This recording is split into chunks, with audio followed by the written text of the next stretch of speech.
शराब से इतने लोगों की मौत हो चुकी है तो वहीं दूसरी तरफ बीजेपी लगातार मुआवजे की मांग पर अड़ी है। इधर सीएम नीतीश जहरीली शराब से मरने वालों के परिजनों को कोई मुआवजा नहीं देने की बात कई बार कह चुके हैं। सीएम ने इतना तक कह दिया कि इसे लेकर हम और प्रचार प्रसार करेंगे, जिससे लोगों को ये पता चले कि शराब पीने से मौत होती है। कल इसे लेकर बीजेपी ने राजधानी पटना में जमकर प्रदर्शन किया और मुआवजे की मांग की। इधर महागठबंधन में भी इसे लेकर सुर बदले हुए हैं। अब बीजेपी मुआवजे की मांग कर रही है तो उनके ही कुछ नेता अब ये कहने लगे हैं कि शराब पीने से मरने पर मुआवजे की मांग गलत है। बीजेपी के प्रदेश उपाध्यक्ष राजीव रंजन भी मानते हैं कि शराब से मरने पर मुआवजा की मांग गलत है। वहीं सीपीआई-एमएल नेता महमूद आलम का भी मानना है कि जहरीली शराब से मरने पर मुआवजा मिलना चाहिए। ये सिर्फ 1 एकड़ जमीन पर कृषि करके हर महीने 1 लाख तक कमाते हैं। इनसे सीखना है तो फ्रीडम ऐप को अभी डाउनलोड कीजिए।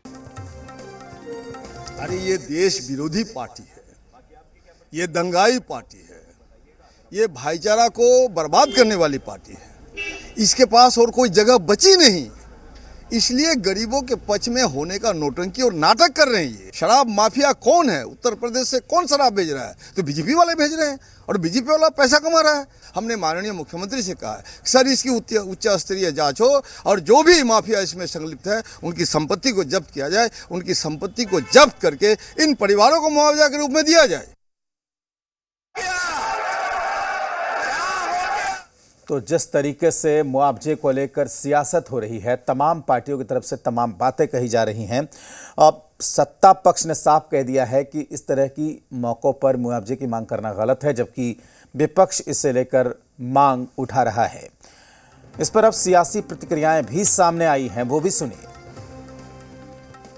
भारतीय जनता पार्टी के नेताओं ने अपने बयानों से स्पष्ट कर दिया है कि लोगों को मुआवजा मिले इस बात से उन्हें कोई मतलब नहीं है।